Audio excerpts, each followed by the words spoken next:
ইনস্টাগ্রামের user name অথবা link তৈরি করার জন্য আপনি সর্বপ্রথমে ইনস্টাগ্রামে চলে যাবেন, দেন সেখানে আপনার অ্যাকাউন্টে লগ ইন করবেন। দেন এখান থেকে নিচে ডান সাইডে কর্নারে দেখতে পাচ্ছেন প্রোফাইলের একটা লোগো আছে, এটার উপরে একটা ক্লিক করে দেবেন।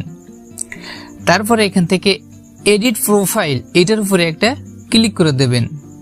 তারপরে এখানে দেখুন নেম, তার নিচে আছে ইউজার নেম, অবশ্যই দেখতে পাচ্ছেন।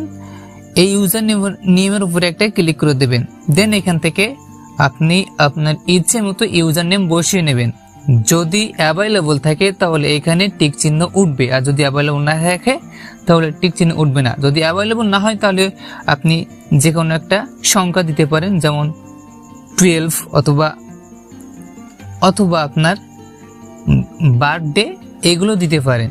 দিলে এখানে অ্যাভেলেবল থাকবে। দেন এখান থেকে আপনি টিকের উপরে একটা ক্লিক করে দেবেন। এইভাবেই কিন্তু আপনি খুব